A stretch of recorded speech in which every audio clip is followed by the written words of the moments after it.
Tonight, the Cashmere Camel welcomes our special guest, the aide to the Prime Minister of Camel, Taun We. So let's start with the box. Hasbro continues with the Black Series presentation of keeping things clean and simple. The side has some nice artwork that shows Taun We in profile. The image captures that elongated design from Star Wars Episode 2 Attack of the Clones. There's character numbering and the character's biography on the back. It appears Taun We is part of the fan channel wave or alien wave and uses red accents on the box.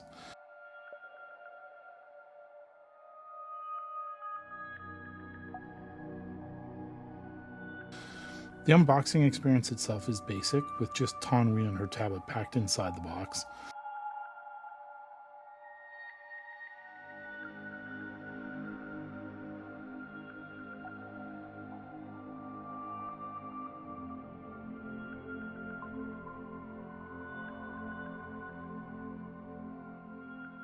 Luckily, there's no pesky twist ties to deal with here, and Taun We pops out of the tray easily. I had a desire to take care when pulling her from the tray because she seems delicate, but she's surprisingly robust for such a thin and spindly limb figure. Taun We is the kind of character that makes the toy line feel much more complete. She's not another Stormtrooper or Jedi. She helps with the world building if you're collecting prequel figures. And collectors who like the prequel era are probably going to appreciate seeing Taun We represented this well on their shelf.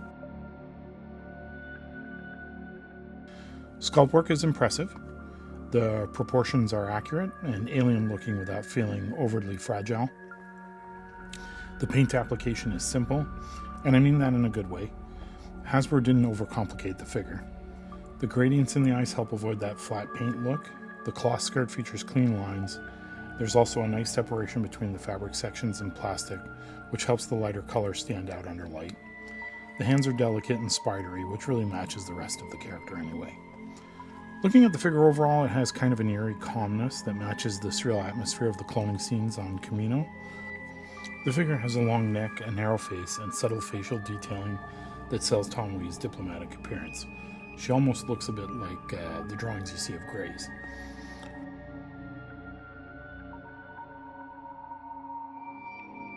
Posability is a little bit more limited than your standard Black Series release, mostly because the figure's very slim design doesn't really allow for a lot of movement.